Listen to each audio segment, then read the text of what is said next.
Chapter 725 Goodbye. 3.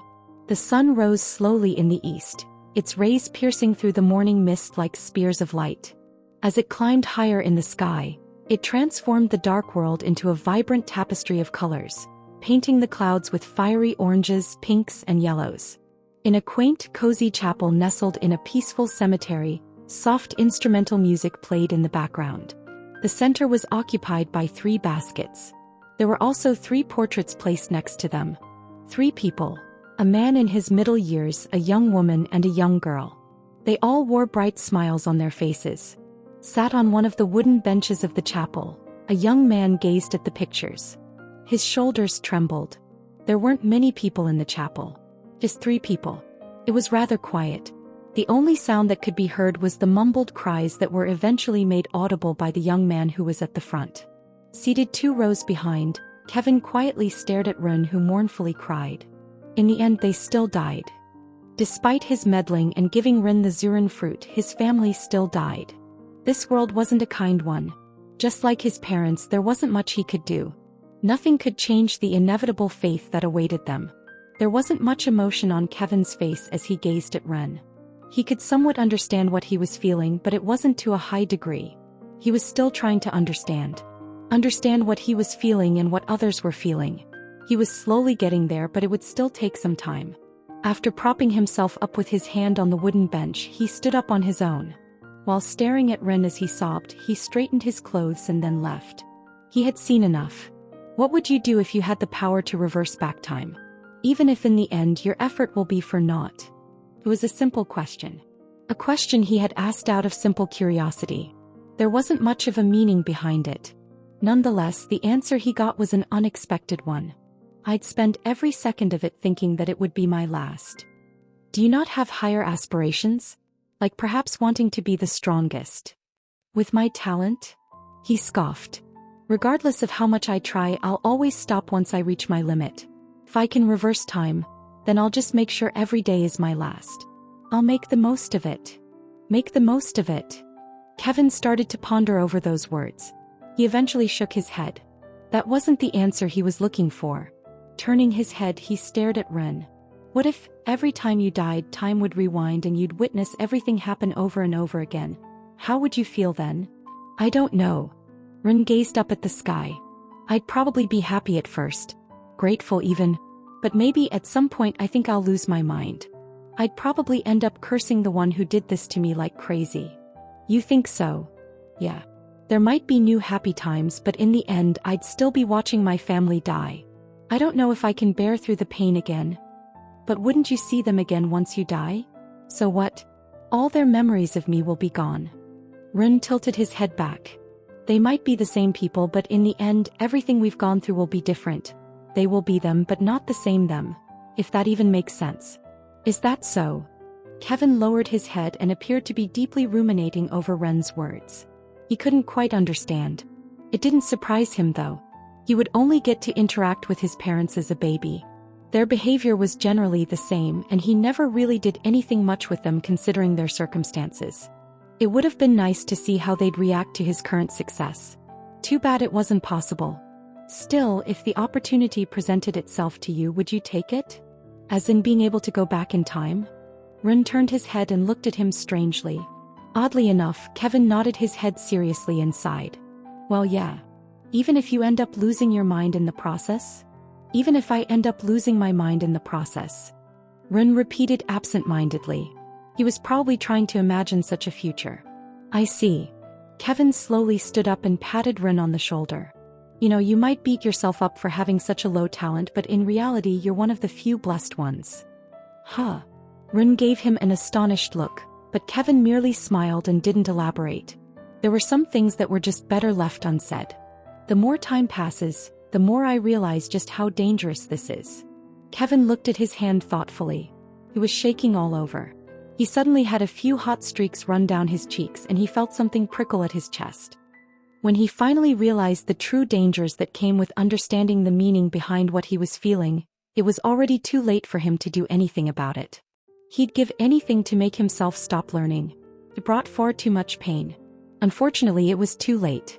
No matter what he did, he couldn't get rid of them. Even if he erased his memories, they'd still be there.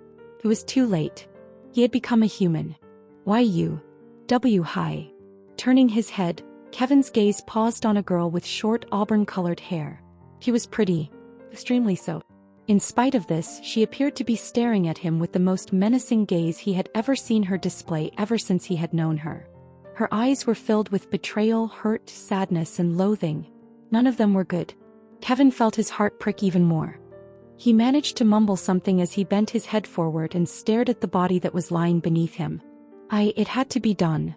Extending his hand, a yellow orb flew out from the corpse and entered his palm. He disappeared after that. Not before hearing her anguished cry. I'll kill you. It had to be done. Repeating the phrase to himself, Kevin eventually found himself standing in front of a modest-looking home. Knock. He knocked on the door once and a figure soon opened the door. Kevin. It was Rin. Kevin smiled when he saw Rin. Opening his mouth, he asked, "What would you do if you had the power to reverse back time?" That again. Rin rolled his eyes and stepped aside to allow Kevin in. But Kevin didn't move from his spot. He just stared at Rin with an extremely serious face. Ren's brows knit at the sight. Are you okay? Just answer.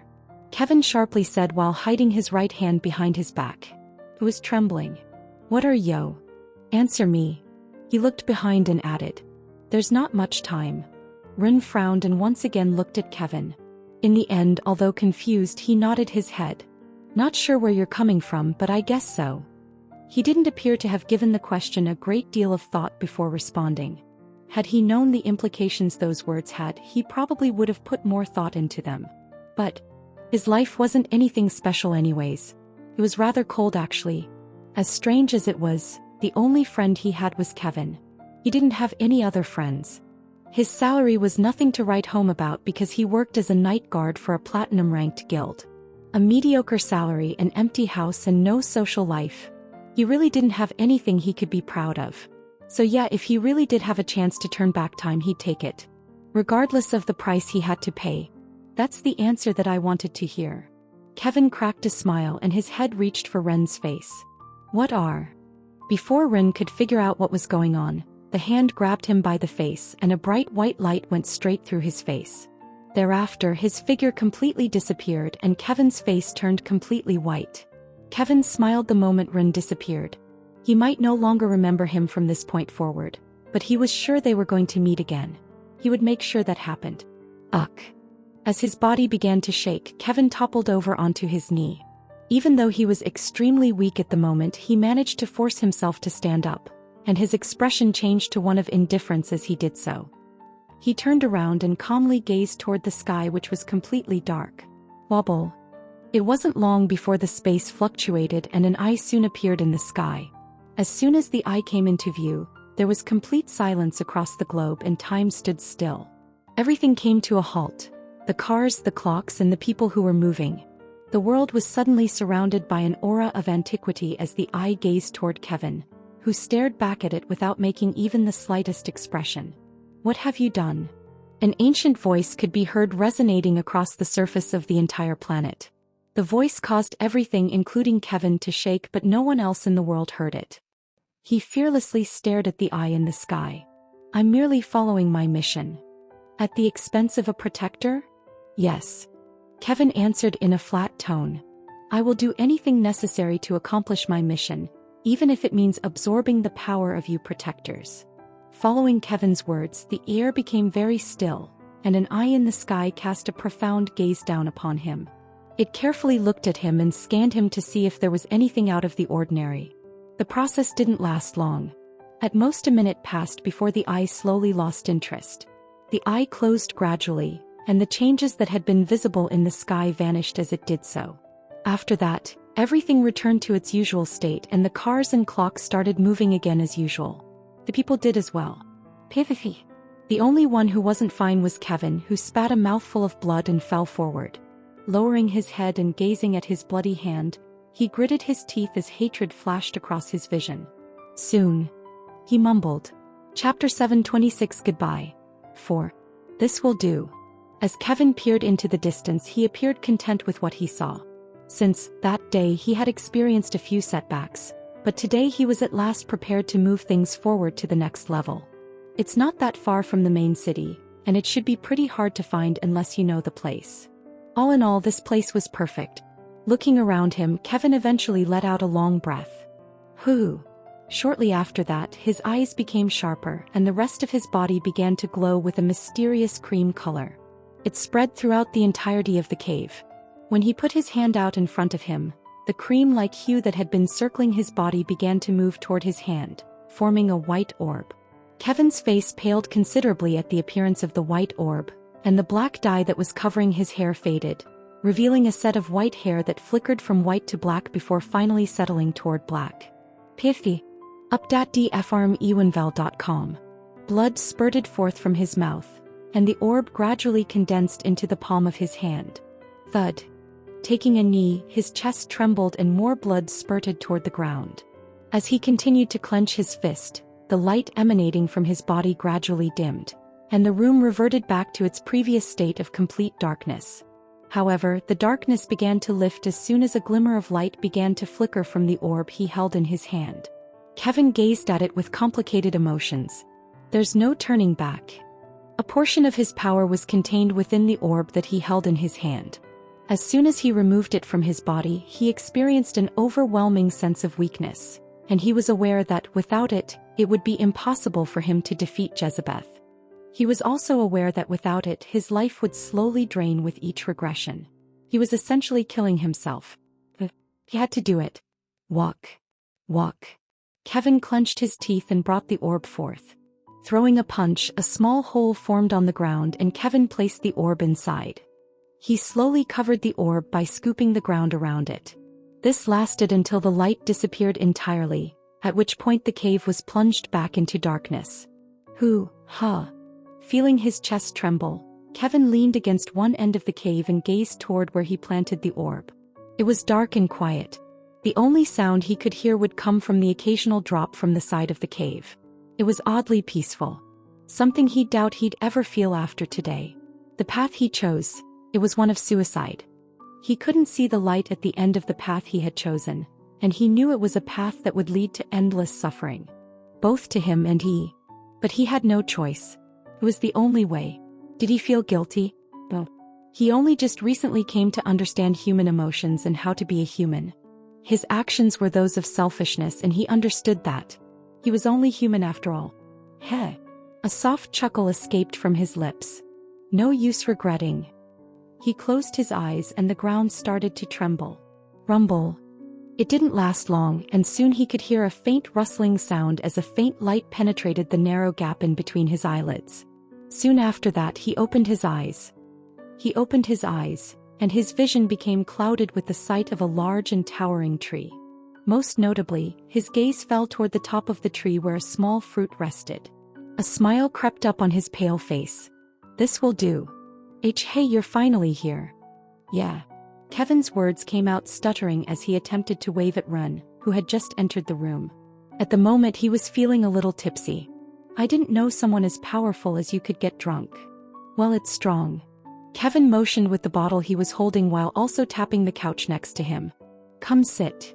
Though his face carried a frown, Ren shook his head and sat down. He soon smiled. It's rare for the two of us to gather these days. I guess I can drink a little. PFDT. Kevin laughed. As if you're busy. Compared to you who's living the life in luxury, I'm getting overworked to the point where I'm forced to drink in order to make myself forget that I'm this busy. Ren cringed at his words. I retract my previous statement. You better. Kevin took another sip. He wiped his lips. That did it. And passed the drink toward Ren. Want some? Maybe not. Well, suit yourself. Unbothered by the refusal, Kevin took several gulps of the bottle. He continued to drink for the next several minutes. Hic.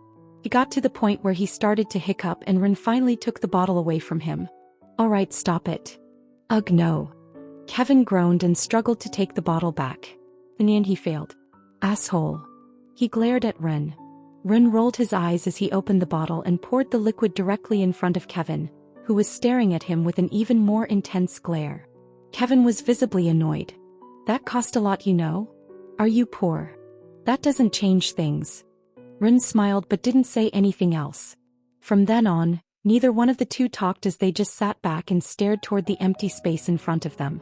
You know, Rin was the first one to speak. I'm a bit envious of your talent. Kevin raised his head and looked at Rin. Don't get me wrong, although I'm envious, that's as far as it goes. I know very well just how much you have to go through because of your talent and the amount of responsibility you have to bear because of it. He sighed and lowered his head. Even so, I guess you can say that I hate myself for being so weak. Rin lowered his head to stare at his hands. Because of my abilities, I am powerless to prevent the passing of those I hold dear in front of my eyes. I can only watch as they die before my eyes without being able to do anything. He closed his eyes. The feeling sucks. Hearing Rin speak, Kevin merely listened and didn't say anything. It was only after he was done speaking that he finally opened his mouth. Actually, the talent you seem to envy is not as great as you think. Kevin smiled bitterly. It seems like you're already aware, but once you have a certain degree of power, regardless of whether you want it or not, people will place their expectations on you. I never asked for it. It was forced upon me and it is taxing. I just wanted to be normal for once. Kevin lowered his head. Closing his eyes, he exhaled while murmuring in a low voice. If only I hadn't taken that damn seed. Seed. Despite saying it in a whisper, Rin still overheard it. Why are you talking about seeds? The moment Rin asked him the question, Kevin's face hardened, but not long after, while staring at him out of the corner of his eye, he bit his lips and sighed. I might as well tell you since it's already happened and I trust you. Tapping his feet on the ground, Kevin interlocked his hands together. A long while ago, back in our lock days, during a certain expedition in the Clayton Ridge, I stumbled across a certain cave. Kevin's brows furrowed. I think it was in the third highest peak of the ridge. I'm not too sure. During the expedition, Jean and I stumbled across a certain cave. In there we found a fruit. It glowed a mysterious color, and while I was observing it, Jean went ahead before me and took the fruit. He laughed a little. I didn't even have enough time to understand what was going on before he ate the fruit and left. I can still remember the face he made after he ate the fruit. I'm sure you'd easily imagine it. Yeah. Rin nodded a little. It really wasn't hard to imagine what expression Jean had after stealing the fruit in front of Kevin. As I was saying, I didn't have a chance to process what was going on before Jean left the cave. I was baffled then, but what could I do? He already ate the fruit, only leaving behind a certain seed. It was at this point that Kevin frowned. That seed, it wasn't normal. He looked up toward Rin, who was staring intently at him. He continued. It was weird, it made no sense, and it honestly was not much use to me, but... Kevin suddenly frowned and muttered softly. It removed my talent limiter. Chapter 727 Goodbye. 5. He's gone. Kevin slightly raised his head, which was previously resting against his arms. Blinking his eyes, he found that it was already morning. Thinking back at the things he revealed to Rin, Kevin's face slowly started to become complicated. With that, everything should be done. Thinking about what he'd have to go through because of him, Kevin felt something prick at his consciousness. He slowly closed his eyes and bit his lips. At the very least, he'll have a chance to keep everyone he cares about alive. Something I'll never have a chance to do. He felt jealous, but at the same time he felt glad. If it can atone for what I did. He smiled and shook his head. He was just making excuses to make himself feel better for what he did. Dragging one of the few people he was close to into his selfish agenda. If possible, he'd have chosen someone else to receive his power. Someone more powerful and more talented, maybe. Unfortunately, that wasn't an option. It could only have been him. It's funny how he complains about his talent when it's the exact thing that's saving him. Taking one last look at the room he was in, he placed two of his fingers over his forehead. A white glow suddenly spread from them, enveloping the room in its entirety. His hair gradually began to stand on end, and as it did so, it vacillated between black and white before resolving itself to black. Several screens flickered within his vision shortly after that. Synchronization, 100%. Synchronization, 75%. Synchronization, 50%. Synchronization, 25%. Synchronization, 0%. Sis. Yua. A newborn infant's cries reverberated in the background as two gentle hands wrapped around the small frame of its body in an attempt to soothe its cries. "Hush, Kevin, don't cry. Mommy's with you. Your turn. What are you waiting for?" "And him?" A figure with white hair spoke up. This time around, the tone of his voice was a little bit more hurried sounding. Turning his head to glance in the red-eyed figure's direction and then looking toward his surroundings, Kevin's lips trembled. Is this the outcome that you wanted? What are you talking about?" The white-haired figure replied back. His brows furrowed tightly and his voice became even colder. Clenching his teeth, Kevin pointed in the distance. "Take a look at the world. It's completely destroyed. Almost all of humanity has been destroyed because of your actions, and yet you don't seem to care?" Kevin's voice rang powerfully throughout the world as his fists clenched tightly. He didn't mean any of the words he said. It was merely an act. He had done far worse in the past. For the sake of killing him, you decided to sacrifice the whole of humanity. What's the point of killing him when there's no one left? What's the fucking point? Quietly listening to Kevin's words, the gray-eyed figure answered. "Because I don't care." "You don't care." Kevin felt his chest prick at those words, especially when he looked at the state his friend was in. He had watched him lose everything over and over again for the past few centuries. He also witnessed him grow stronger and stronger each year. The speed at which he progressed far surpassed his expectations. So much so that he was on the verge of exceeding his peak. He was happy, but he was also troubled. "It's too early. I have no choice." A powerful red hue suddenly sprang out of Kevin's body.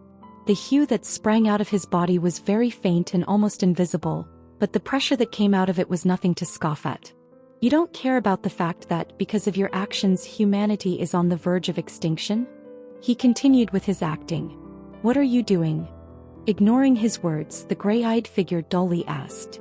Raising the palm of his hand, Kevin pressed his hand onto the space next to him and replied. "Something that I should have done the moment I remembered everything. Like. Right as his words faded, much to the shock of the gray-eyed figure, black chains suddenly sprang out from the ground beneath him, clasping onto his legs and arms. Finally, for the first time in a while, the gray-eyed figure's face crumbled apart as he looked at Kevin, who was staring back at him. "What do you think you're doing?" Raising his hand, the gray-eyed figure tried to move his body, but regardless of how much force he applied, he couldn't move it at all. The mana inside his body had been sealed completely. Realizing just how much of a predicament he was in, his voice rose. "What did you do to me?" Ignoring his words, Kevin turned to look at the other white figure, who was watching the scene with an amused look on his face. Although he was also on the verge of death, there was a triumphant look on his face as he looked at Kevin and the gray-eyed figure. Kevin took his eyes away from him not long after. "Kate." Stumbling forward, he could feel his vitality slowly leaving his body. The hue around his body slowly started to fade as Kevin's figure paled. "Kill him now, end this now. End it. You know full well that you're the only one who can stop him. What are you waiting for?" Again, the gray-eyed figure's words echoed loudly as he looked at Kevin with a fierce glare. A look similar to one of desperation flashed across his face as he shouted those words. Taking one more step forward, Kevin's feet came to a pause a couple of meters away from the gray-eyed figure. Plike. As he walked, the chains wrapping around the gray-eyed figure became more numerous as his whole body stopped moving.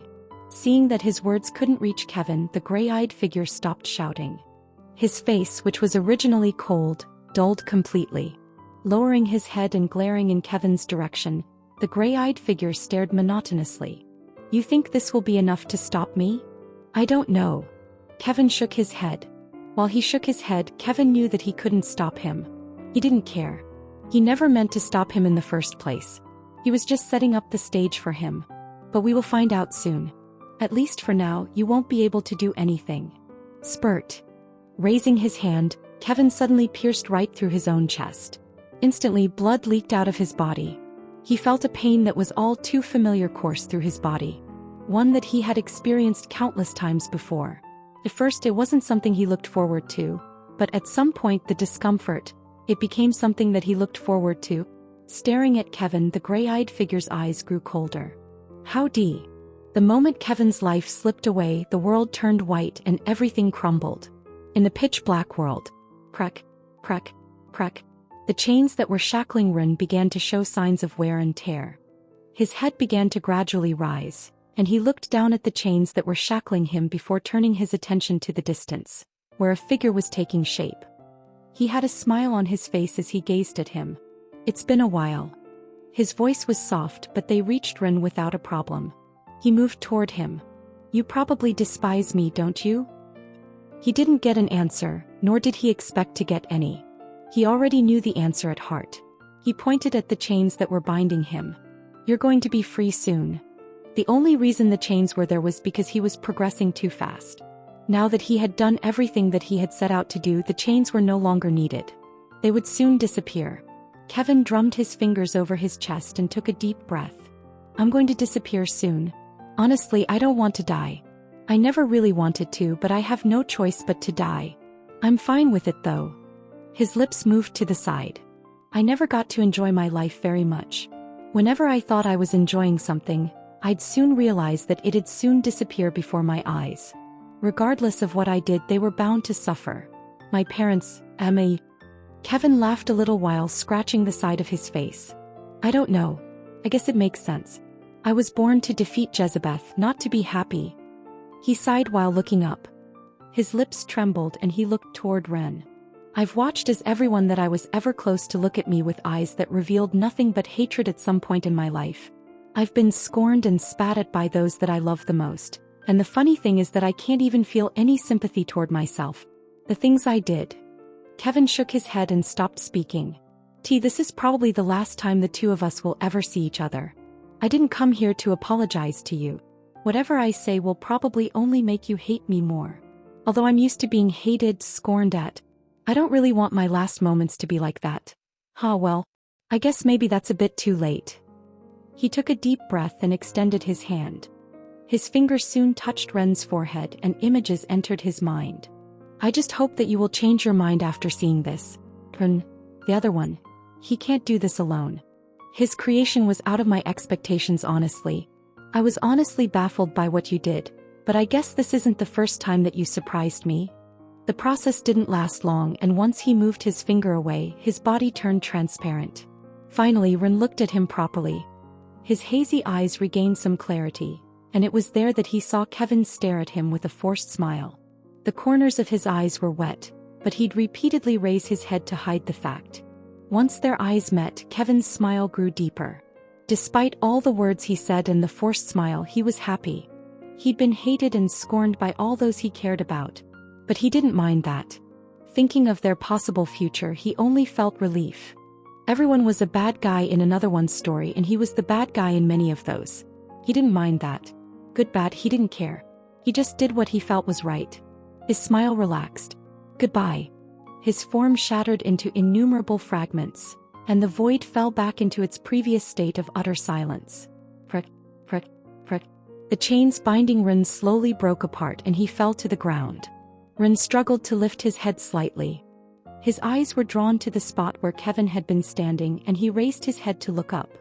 He soon felt something warm streak past the side of his cheek. Chapter 728, a world where we don't exist. It was white. My vision was white. It remained like that for quite a while. I wasn't sure for how long though. Time seemed inconsequential at the moment as I basked in a strange warmth.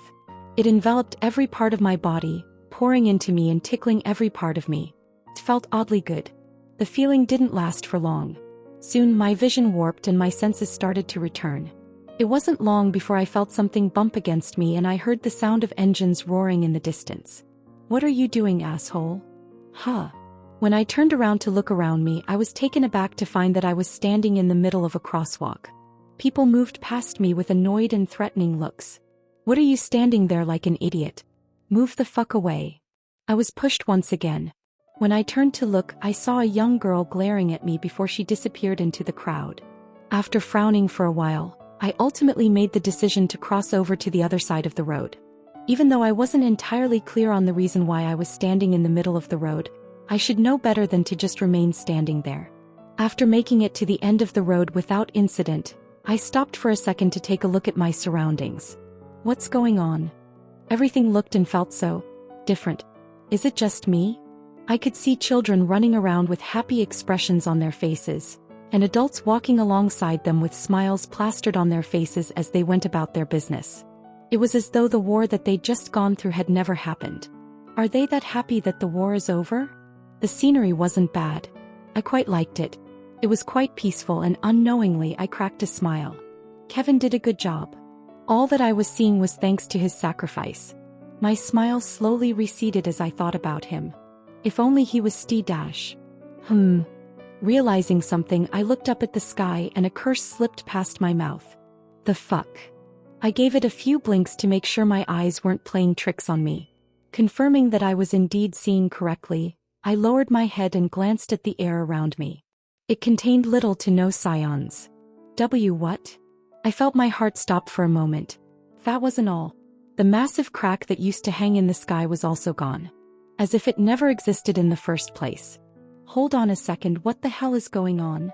Looking around and finding an empty bench, I sat down and massaged my head. When I extended my hand, a faint glow materialized all the way around it. The glow was not particularly bright, and it covered only the exterior of my hand. However, the moment it did so, I noticed that everyone around me was staring at me with surprised looks on their faces. An awakener. He can use mana. Ha! As I looked around at everyone's faces, which were glowing brightly at the sight of my powers, confusion continued to grow within me. I was already used to such stares. I was somewhat well known, but as I looked around, I noticed that everyone had their smartphones out and was taking pictures of me. This made me even more aware that there was something wrong with the situation, especially since their focus wasn't on me but on the faint glow in my hand. Are you a newly licensed hero? Did you already sign up for a guild? A guy wearing a suit and sunglasses approached me. He seemed rather fit and his aura was close to Sieg rank.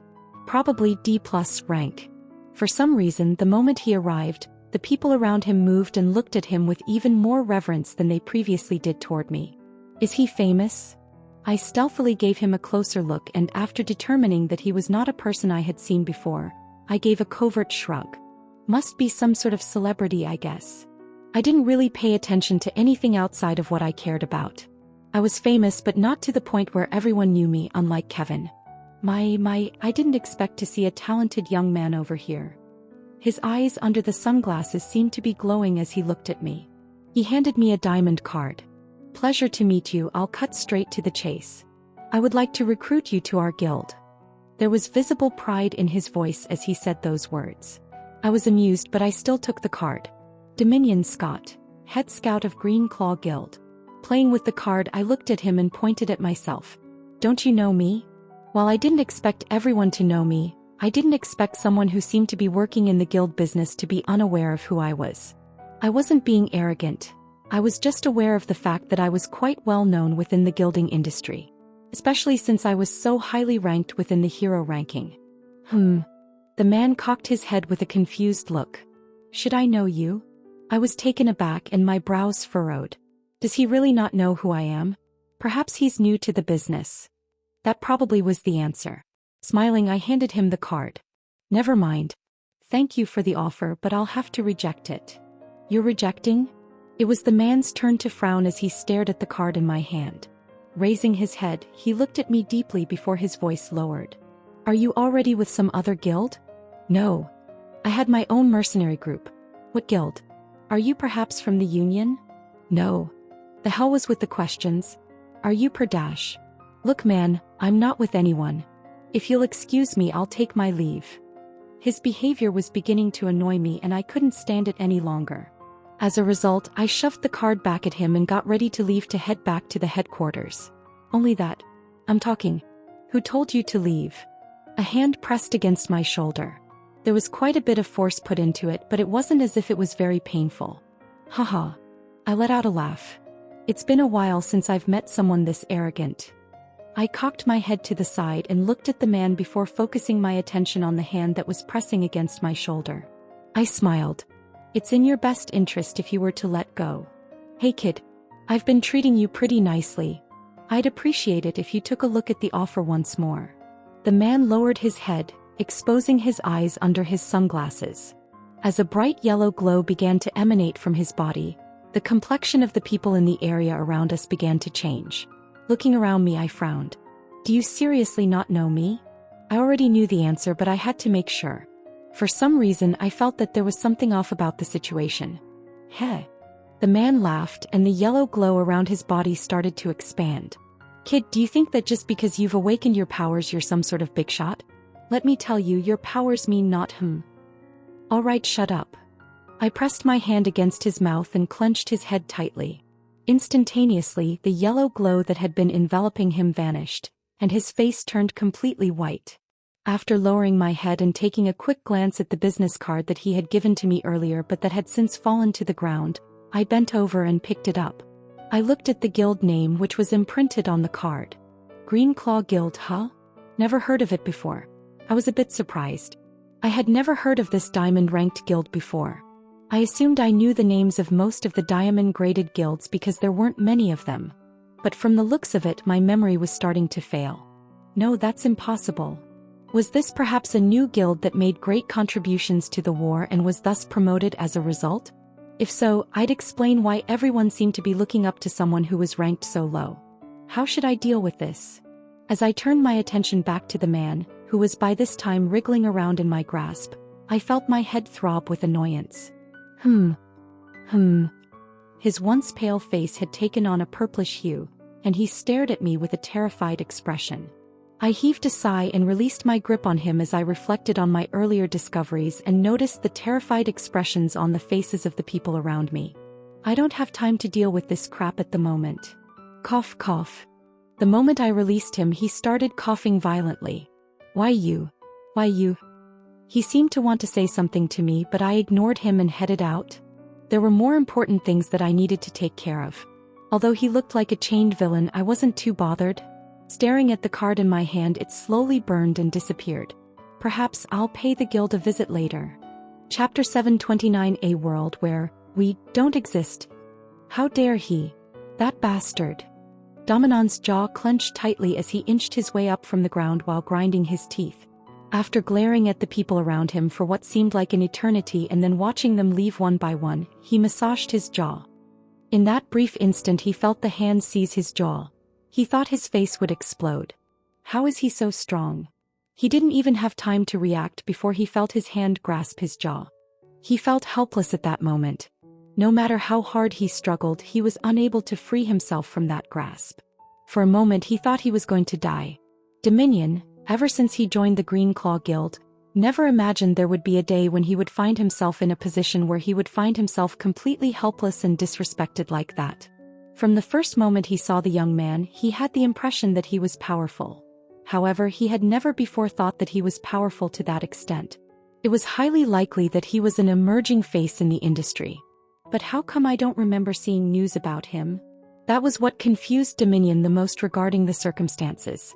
If he was so powerful, how come he'd never heard of him? Could he have used some sort of trick? Or is he someone who's hiding his power? It wasn't unheard of. He grit his teeth.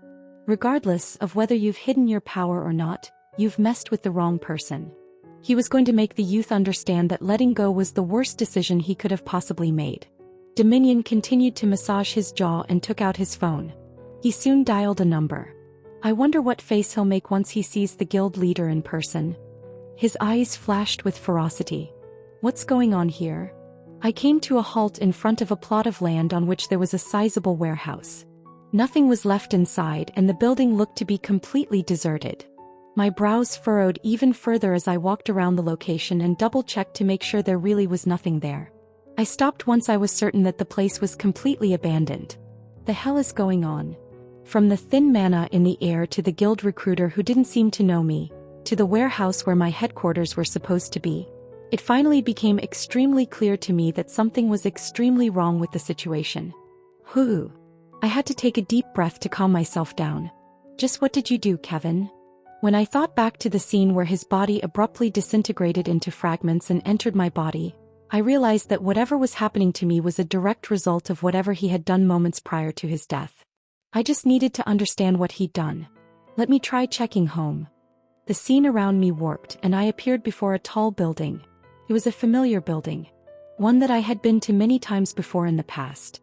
At least this looks the same. I headed toward the entrance of the building but soon came to a stop. Again another change. Usually, there'd be a couple of guards in front of the residence. It was the same as now, but why are they so weak? The guards that stood at the entrance of the building were rather weak. They were at best E ranked. Usually whenever I came into the place they'd be at around B rank. My conviction that something was off with the circumstances grew stronger as time went on. After taking another breath, I proceeded toward the front door of the building. Please state your purpose. The guards stopped me at the entrance of the building. I wasn't surprised as this tended to happen often, even when everything was normal.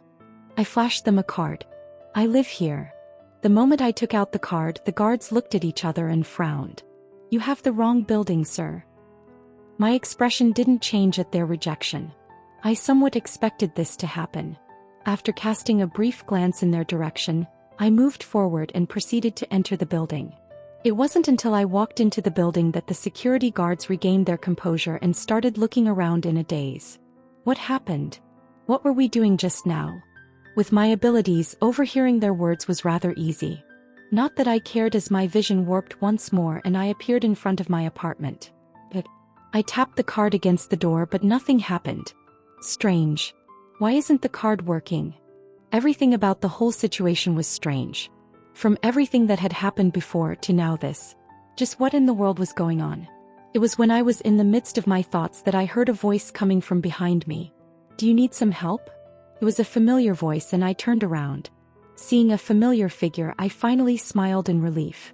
Natasha, there you are. I stopped myself mid-sentence. Cocking my head a little, my eyes squinted. What's up with you? Did you age or something? Natasha, being Amanda's mother, was an extremely beautiful woman. Despite being in the 40s, she looked like she was in her 20s, but the woman who was standing in front of me did not appear to be the same Natasha that I knew. Her skin was marked with a number of wrinkles, and although she was still quite beautiful, it was a stark contrast to the Natasha that I knew. Was something wrong with my eyes? Excuse me. Natasha seemed rather taken aback by my words as she proceeded to touch her face. Only after a while did she proceed to glare at me. Who are you and why do you know my name? Her words shook me. Before I had time to process them, she continued speaking. Her words were more threatening. Did you hear me or not? What are you doing here and why are you standing in front of my daughter's apartment? Are you a stalker? What? No. I looked at Natasha, utterly baffled. Stalker? Me? Is this some sort of joke? Joke.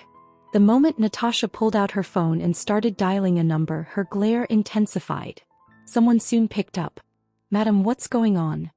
With my hearing, I was able to hear everything. Crossing her arms, Natasha glared at me once again before speaking. What are you doing? Why have you allowed a stranger into the apartment? A stranger? Yes, a stranger. Send security right now and kick him out of the building. She hung up before the person could speak further. Putting the phone away, she continued to glare at me. I don't know who you are, but you better hope that this is some sort of misunderstanding. I'm sure you're aware that this building belongs to the Angel Wing Guild, so I don't know what gave you the balls to come all the way here knowing that. Angel what guild? What? Angel Wing Guild? The fuck was that? Seeing the look on my face, Natasha seemed to become more irritated. Are you unaware of the Angel Wing Guild? You're not joking, right? Not really. I rubbed the back of my head with my finger and looked in the direction of the elevator. I could make out a number of groups of security personnel hurriedly running in our direction. Others were making their way up the stairs, while others had taken the elevator. There were even some of them waiting outside the window on the lower level. Looks like you're already aware of what's going to happen next. Natasha smiled. Obediently stay here with me until the guards come, and I'll make sure they won't treat you badly in the guild chambers. Her words, although threatening, had no effect on me. She was someone I knew well, and honestly I couldn't really bring myself to feel any threat from her. This is so messed up. I massaged my head. Everything was so messed up. None of it made sense. Just what in the world did Kevin do? Ding. The door to the elevator opened and a number of security personnel stepped out. As I turned my attention toward them, a small frown formed on my face. The highest ranked amongst them was D+ rank. They were pitifully weak. Surrender yourself now. They encircled me from all sides and pointed their weapons in my direction. A very slight pressure forced its way out of their bodies and moved toward me. It felt like a gentle breeze. "How did you get here and what is your purpose?" the captain shouted. He was someone that I was familiar with as I had seen him several times in the past, but to my shock he was the D+ ranked guy. Last I checked he was supposed to be in the B+ range. My head. I massaged it once again. It was starting to hurt a lot. "I repeat, state your purpose." The captain yelled once more, and this time his voice contained undertones of mana, causing the air to stir a little. Lifting my head to stare at him, I sighed before looking at Natasha. They really don't seem to know me. The look in their eyes said it all. What do I do? Looking at everyone around me, I inwardly sighed and apologized. I apologize for the inconvenience. My vision then warped. What's going on? Where did he go? Natasha looked toward the guards in panic. She thought she had trapped him, yet at the moment it took for her eyes to blink, he was gone. As they looked at each other in a seemingly bewildered manner, the security guards appeared to be just as confused as she was. What brought them back from it was their captain's loud yell. "Drop whatever you're doing. Search every nook and cranny of this building, and bring that man to me at this moment." "Yes, sir." The guards saluted and dispersed. Following that, the captain walked toward Natasha. "Madam, are you okay?" "Yes." She nodded her head while looking around with her eyes. He was a bit panicked. For him to disappear as he wished. He was no simple character. Thinking about the fact that he was standing right in front of her daughter's room, Natasha found herself growing nervous. She looked at the captain. "Captain, do you have any idea of where he went?" I'm sorry, madam." He shook his head and Natasha bit her lips. How did he do it? How did he manage to escape the sight of so many guards? It made no sense. Her heart started to beat faster. "Okay, Captain, I won't take more of your time. Please try to find the young man." "Understood." His loud voice reverberated throughout the corridor, and he soon disappeared from Natasha's sight. Natasha bit her lips again as she watched his back disappear around the corner. Taking out her phone, she scrolled through her contacts and soon pressed a certain number. The phone rang a couple of times before the call went through. Ding. Natasha spoke. "Honey." Chapter 730, A world where we don't exist. 3. Sunlight filtered through the canopy of trees, gently bathing my body and enveloping it with a thin layer of warmth. The birds chirped and a gentle breeze lingered in the air. It felt nice outside, but as I sat down on a wooden bench in a familiar park, everything around me seemed so intrusive. "I want it, Mom." "No, that's enough sweets for today." My gaze never left the pair of mother and daughter in the distance. They were quite close to me. About 100 meters. Yet they never felt so distant before. "Nola, you better behave.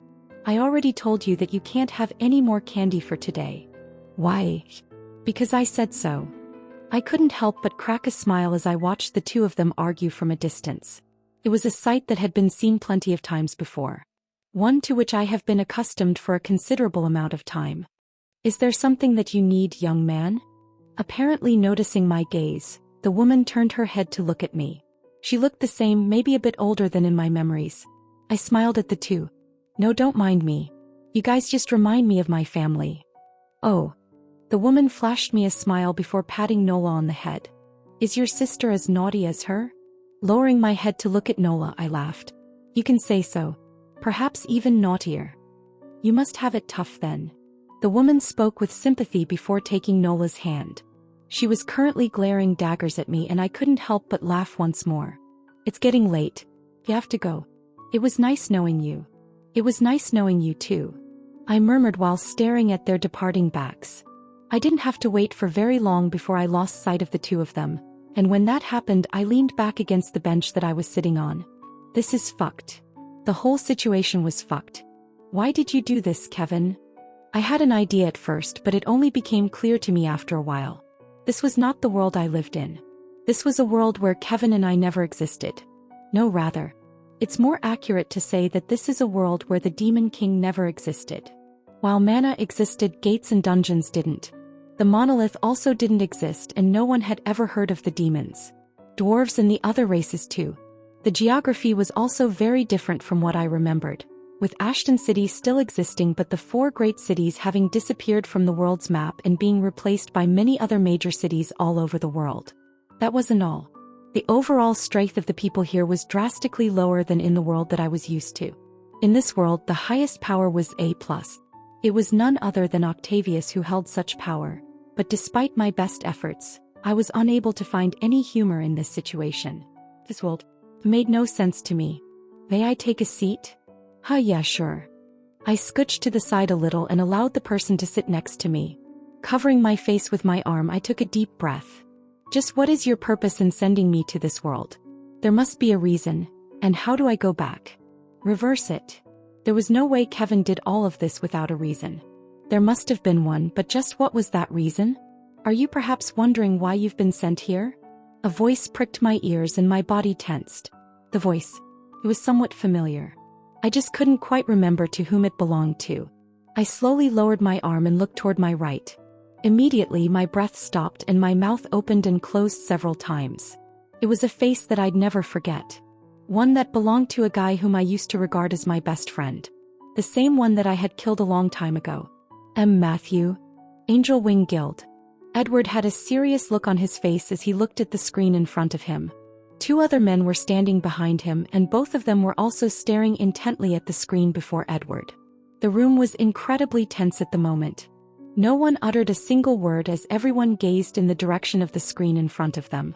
On it, the events that had taken place in the past were played over and over again.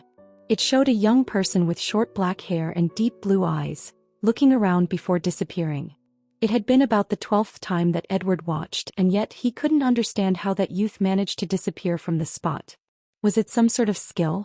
But how was that possible? Skills were practically impossible to get, and those that did have it were the most authoritative individuals in the entire world. Even he had to sacrifice a hefty sum to acquire a single skill. It must be some sort of trick. One of the men behind Edward uttered.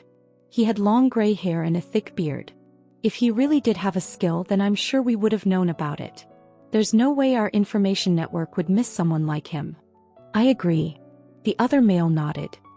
He had a fairly large stomach, dark hair that was beginning to thin out toward the back of his head, and wore a pair of thin round glasses. He must have used some sort of trick to escape from the detection of the captain. Since he boldly entered the place, I'm sure he must have had some sort of preparations. Yeah. Edward frowned when he heard their analysis. Normally he'd agree with them. It was practically impossible for someone that young to know a skill and yet be unknown to them. Because there were only a finite number of skills in the world. As the most powerful guild in the world, they would undoubtedly be the first to learn of any newly discovered skills in the world, so how could they have missed the appearance of such a skill? Unless he's someone that has been secretly groomed by a superpower. The possibility made him frown and he turned his head. Do you guys have anything on his identity? No. The older man shook his head. I've tried checking his face with the database, but I got nothing. No family history, no DNA, no date of birth, nothing. It's as if he doesn't exist. Edward's frown deepened further at the news. The possibility was starting to seem more plausible. Is there absolutely nothing on him? Actually, there is something. The plump man spoke, taking out a tablet and passing it on. After checking the cameras and the base system, we were able to find a video of him. Oh. Edward raised his brow with a hint of joy. After tapping on the tablet, a video soon began to replay, and as it did, the hint of joy that had been on his face slowly started to fade, giving way to an extremely serious expression. Who is the other man in the video? He seemed rather familiar. He goes by the name of Dominion Scott and he works for the Green Claw Guild. Edward paused and his brow raised once more. That Green Claw Guild? Yes. That Green Claw. Edward interlocked his hands together and his frown deepened. Edward took another look at the video and was surprised to see how easily he had taken the man down. This made him realize that the situation was more serious than he had originally thought it would be. He took a deep breath. As much as I hate those guys from the Green Claw Guild, I want you to contact them immediately.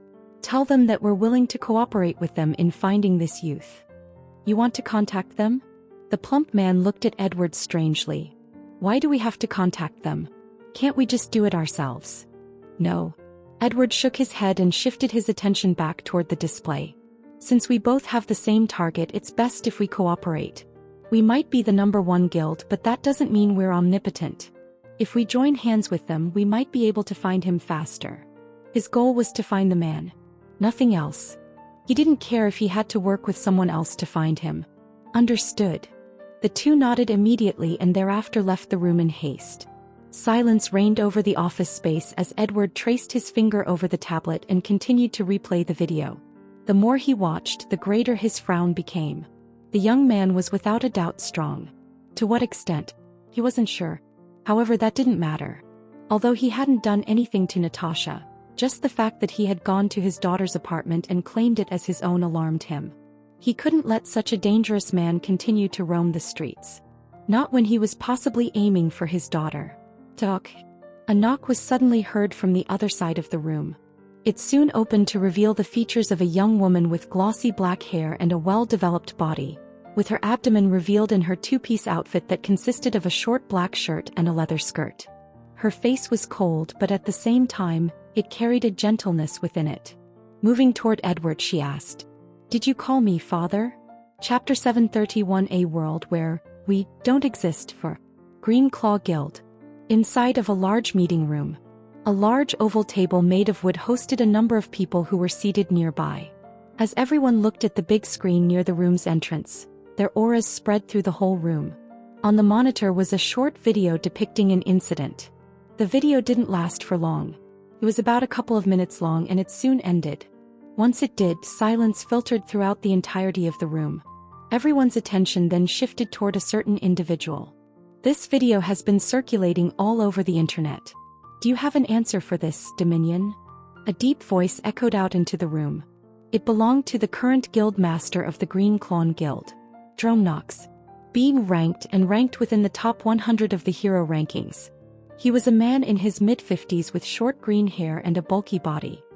His face, although expressionless, contained boundless anger as he gazed at Dominion, who shivered under it. That. He stuttered under the gaze. However, he was soon able to muster up enough courage to speak. "I was caught off guard. He used some sort of trick, Enough. Jerome cut. That's now what I want from you." Jerome threatened as Dominion found himself unable to breathe as Jerome's aura pressed on him. He continued. "What I want from you is an answer on how we can mend this situation. Currently, we've become a laughing stock among the other guilds because of this one incident. How are we supposed to mend our reputation?" This. Dominon looked around. He looked at Jerome and swallowed out a mouthful of saliva before opening his mouth carefully. Although he's powerful, he's not as strong as you. If you allow me to deal with the situation, I can find a way to mend the situation. Back then, although for a short period of time he felt the youth's strength, it wasn't as domineering as his guild master. He wasn't exactly sure how strong he was, but the guild master was unquestionably above him in terms of power.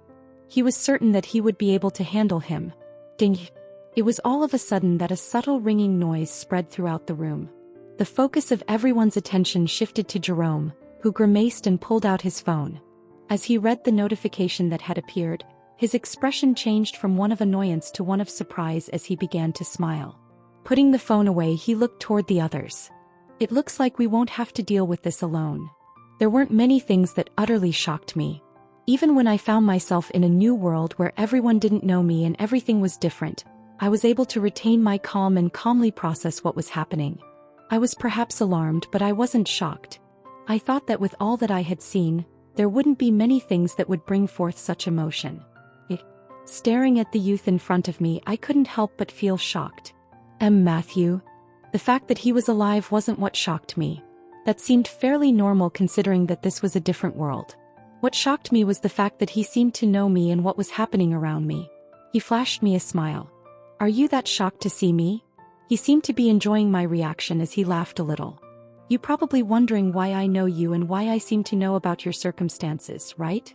I didn't say anything. I couldn't say anything.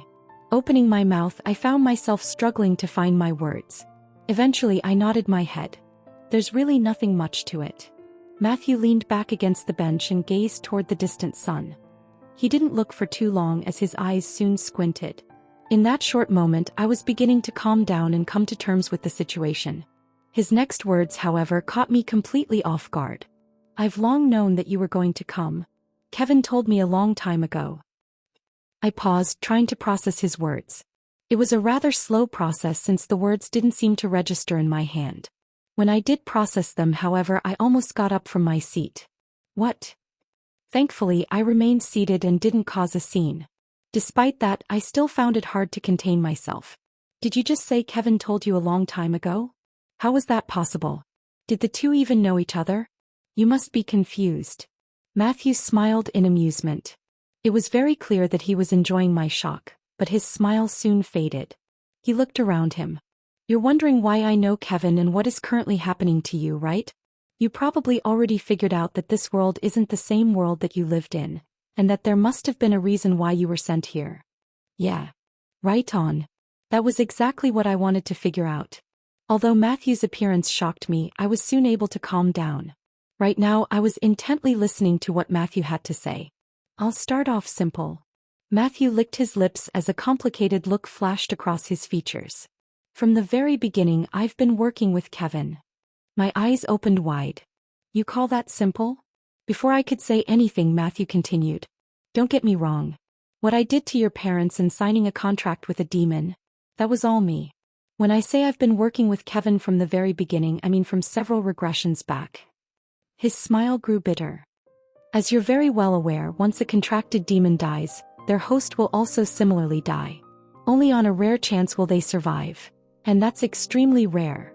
From the moment that Everblood killed the demon I was contracted with, I was supposed to die. Yet I survived. Do you want to know why?" I nodded without saying a word.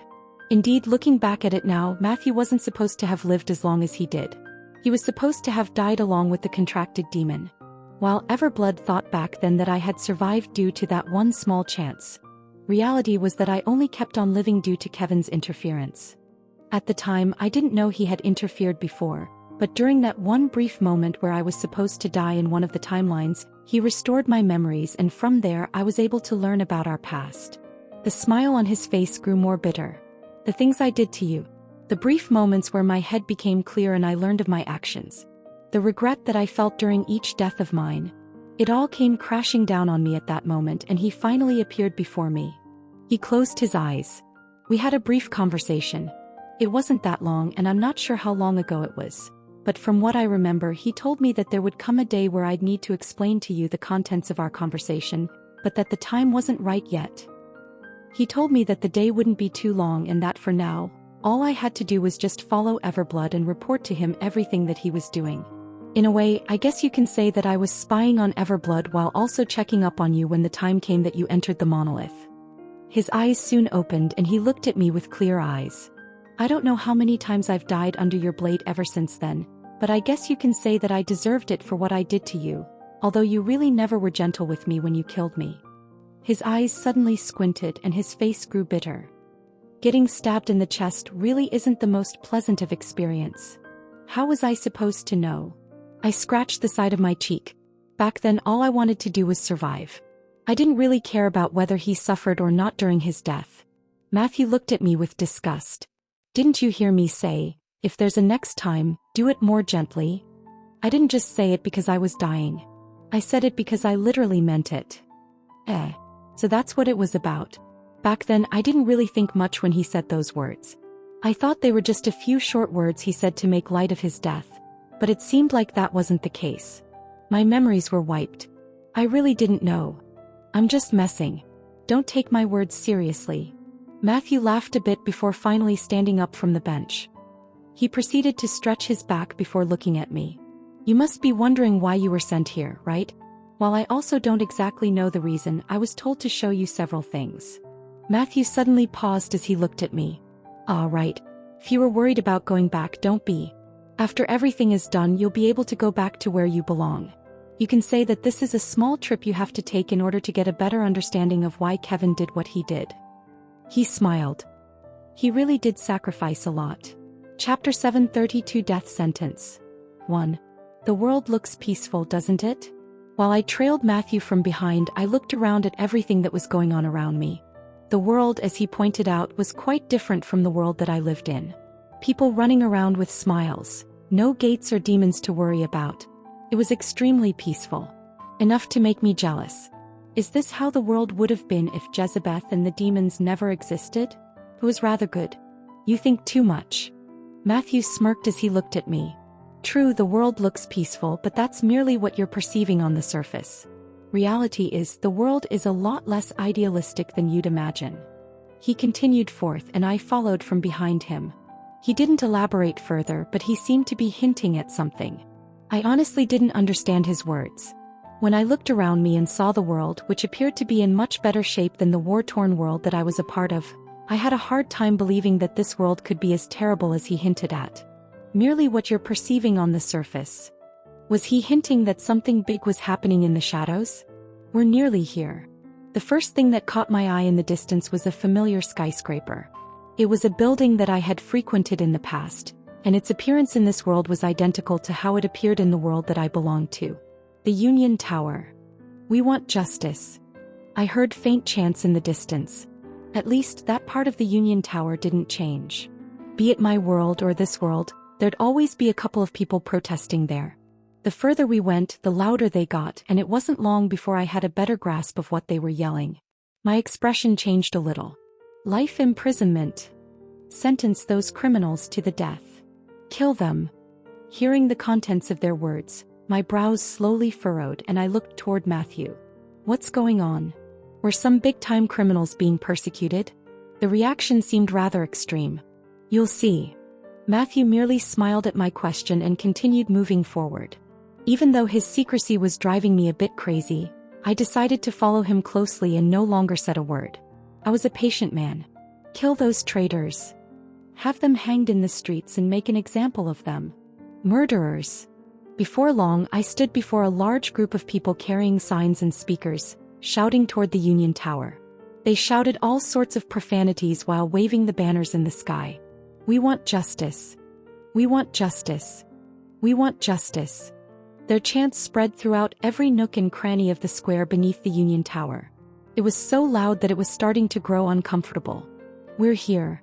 Matthew stopped right next to the crowd and stared at the large tower in front. I stopped beside him. Is this what you were trying to show me? The riot? Was there something special about it? Matthew smiled. Just wait a couple of minutes. You'll get an idea soon enough. Okay. I turned to stare at the crowd in hopes of getting any clues, but there didn't seem to be anything as they all just mindlessly screamed toward the tower. Thankfully, I didn't have to wait too long to see a change happening. Someone is finally out. Judgment will finally prevail. Justice. The doors to the tower opened with a deliberate pace, revealing a stoic figure with languid eyes. The effect of his power was immediate, and everyone in the square became silent as it spread throughout the area. He's still the same. Be it this world or the other world. Octavius was still Octavius. He never changed. A verdict has been made. His calm voice reached the ears of everyone present. Absolute silence filled the surroundings as everyone held their breath. After observing their demeanor, my interest in the matter increased, and I couldn't help but keep staring at Octavius. Let's see what this verdict is about. He soon continued. After going through all of the evidence and a lot of discussions, we, the Union, have come to the conclusion that the following 3 individuals are guilty of the following crimes. The moment he extended his hand, 3 pictures materialized next to him, and my entire face went completely still. Attempted genocide. Extortion at the highest level. Murder. Kidnapping. The list went on, but I had no time to focus on it as all the noise drowned out from my head. With my gaze directed toward the 3 individuals depicted in the images presented by Octavius, I felt my mind go completely blank.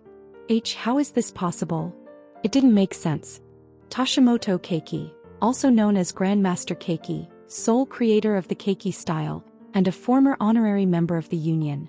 Aaron Levi Shaw, also known as Grandmaster Levi Shaw, sole creator of Levi Shaw style, and a former honorary member of the Union. Roman Gravkar, also known as Grandmaster Gravar, sole creator of Graver style, and a former honorary member of the Union. Reciting their names slowly, Octavius turned his head to stare at the images next to him before loudly announcing, "From this day forth, I hereby declare that the 3 of them will be sentenced to death." Wah! Woo. The stillness that had been engulfing the square was suddenly shattered as the sound of cheers reverberated throughout. People were comforting one another by crying and hugging while they screamed in happiness. Some even fainted from joy, while others started praising the union endlessly. My stomach began to churn at the sight, and I looked over at Matthew, who smiled at me like he understood what I was going through. Do you still think that everything looks peaceful? Swallowing my saliva, I slowly shook my head. I was still trying to process what had just happened, but it finally dawned on me that something seriously messed up was happening somewhere in this world. How could the people who were deemed to be the heroes of my world suddenly become such hated criminals? Whatever it was that was happening was definitely something that Kevin wanted me to understand. What am I supposed to do now? I looked at Matthew cluelessly. The sudden revelation baffled me and left me clueless as to what to do. Everything felt so foreign to me. Should I rescue the three of them? I looked toward the images of the three grandmasters in the distance. Saving them shouldn't be too hard. The problem was what I'd have to do after. What exactly was I supposed to do after rescuing them? Would rescuing them give me clues with regards to how to get back to my world and get a better understanding of what Kevin was trying to show me? Was he perhaps hinting at something? Were the deaths of the three grandmasters in my world not caused by the demons? I swallowed a mouthful of saliva. Why can't he just tell me everything instead of showing me all of this? Not yet. Matthew turned away from me and started to walk away from the square. I quickly followed him from behind. Wait up. As I moved away from the area, the volume of the noise began to decrease, but I could still occasionally make out the honks of several cars as their passengers celebrated the unexpected news. Ashton City was basking in a festive mood. I didn't know how to feel as I looked around. Although I had never met the three grandmasters apart from Keiki's remnant soul, I owed the three of them a lot. A lot of my success was attributed to the three of them, and seeing them in this situation made me feel rather complicated. I'm sure he knows something. I stared at Matthew's back. He didn't speak much and just quietly showed me the way. For some reason I had a feeling that he was being mysterious on purpose, as if he had a grudge against me. Where are we going? You'll know soon enough. This again. I was starting to get annoyed with all of these answers, but what could I do? He was the only person that I could rely on at the moment. He was the key to getting back to my world as well as understanding the main principle behind this world. For now, I could only suck it up and do as he said. We're here. Thankfully, we didn't have to walk around for very long. We were soon standing in front of a large white building. Is this the place? I carefully observed it. The building was rather large and square in shape. It wasn't very tall, but it seemed very populated as a lot of people walked in and out of the structure. Looking around, my eyes soon fell toward a certain sign at the very top and my mouth twitched. The moment I saw the words imprinted at the top of the building, I almost wanted to turn back and get as far away from the place as possible. Hall Pharmaceuticals. Really?